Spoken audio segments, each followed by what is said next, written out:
Alo.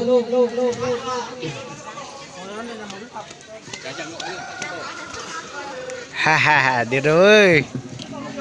Chưa thật sự. Chặt tàng luôn. Thay một vị cho không YouTube biến thở.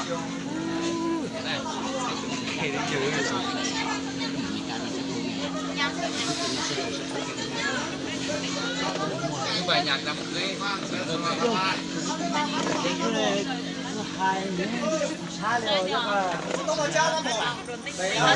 Được rồi.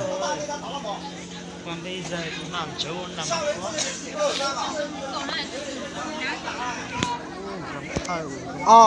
Tôi muốn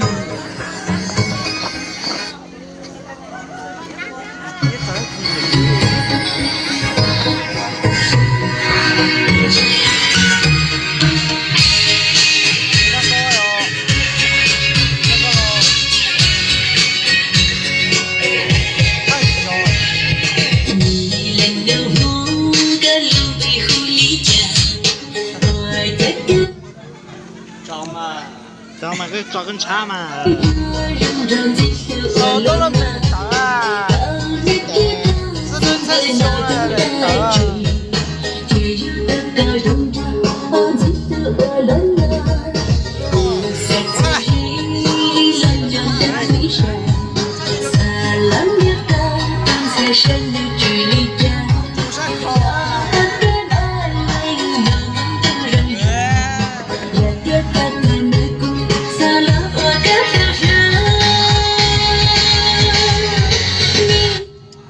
giờ dòng này là dòng này là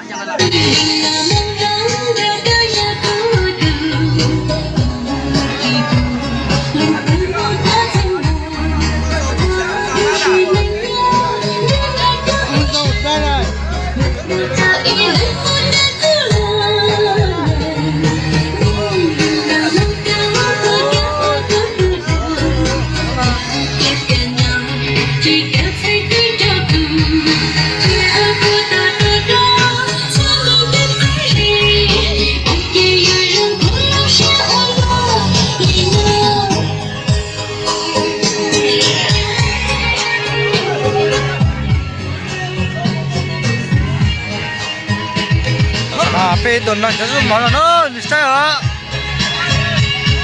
Ini sẵn nòn tao biết nó. Tìm chả mừng độc cờ rồi.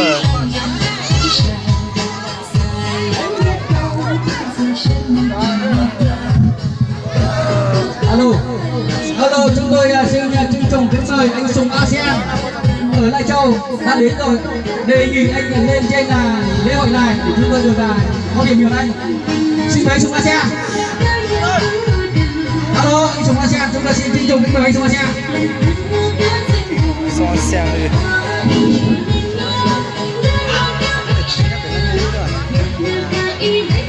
Lai Châu nó. Nhớ Lai Châu nó.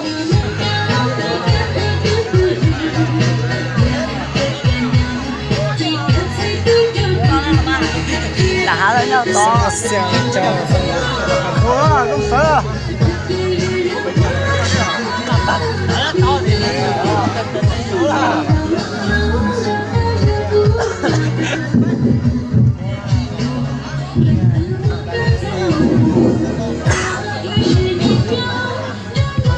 Alo, ban tổ chức chúng tôi xin trân trọng kính mời quý bà con cô bác đến dự linh thần vùng Lai Châu hãy vào trong lễ hội để lễ chúng tôi xin trân trọng thông báo với đông chỉ có 6 người thôi và mỗi người chỉ có 6 chén thôi, không nhiều lắm. Xin trân trọng kính mời và các bác vào hội nghị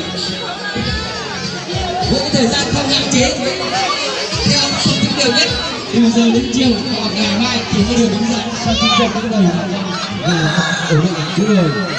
Và sau đây chúng ta sẽ được nghe một chương trình giới thiệu và lời cảm ơn của do anh Sùng ASEAN ở Lai Châu sẽ đến tham dự lễ hội của chúng tôi. Alo, xin trân trọng kính mời bà con cô bác thông tỏ trao đổi cho cháu là xin kính lên trao suốt lời đủ hú luôn chỉ nói ở gia đình chúng ta chơi nhiều suốt đời nhớ lù rồi cho kho chiêu trời ô kê dùng xa cho ô tù nhỏ lưu này lưu nọ nhớ nó trực chính trang thời mua giả nó chi như tin đình tràng nhau trên cỏ hạ cờ khống chế cái gọi giảm việc chi họ chỉ cho cũng tin trắng lên từ là tháo giảm luôn không là như sự là mua trào trên ta để nó đến bang xa tao lù ô kê dùng xa lưu nào lô hâu choเขาเป็นคนโต้ทานเจ้าต้องเกิดพิจารณาดีจ้าเจ้าสุดเลย Ui à, thế mà đi xuống đây. Luận nào nó giống nhau cũng trộn đủ chỉ là tao là suốt đây rồi cái chuyện suốt đời Xa, chỉ có đừng nữa.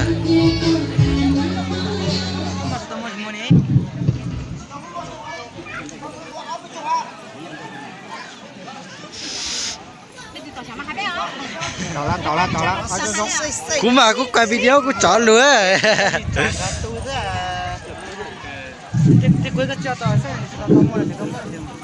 alo Là có một tôi chớ vào à? Một tôi chớ vào. Một tôi chớ vào. Lô bên nào mà? Có một tôi chớ. Lô bên à? Để muôn là biết gì, ép là biết tòa. Số muôn là biết gì muôn đây à? chúng tôi muốn chọn chúng tôi muốn cái gì rồi tôi chọn lên một của tôi là nó không xuống sẽ tấn tay nó lên nữa tôi liền là chỉ tấn lọc tao Cửa. chỉ nhau tôi tin được những người trong vô tác mà anh em Cái này chỉ dẫn lấy luôn thôi nữa. Cái này chỉ dẫn lấy làm sao? Bây giờ tao ca mà quê học sinh quê ngắm bầu tiên lũ biết trái hú đấy. Chia tao ca mà mình có.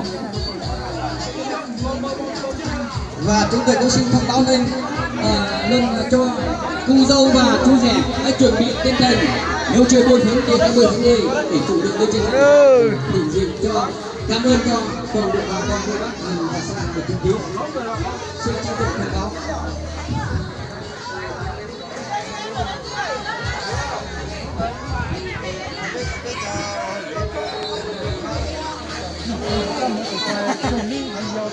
Rồi đây là cái clip đi.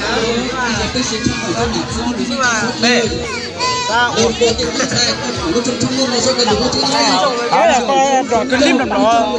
Ăn giò. cút chống này xưa này con lịch là một chỗ phong xưa này việc có giá như sự thể mà chưa khi bắt đầu đây trời lên tao xuống xử là chúng ta càng vào xong một bây giờ trồng tủ số này cũng phải có sang đến nhau chỉ sống bằng ở nhà trời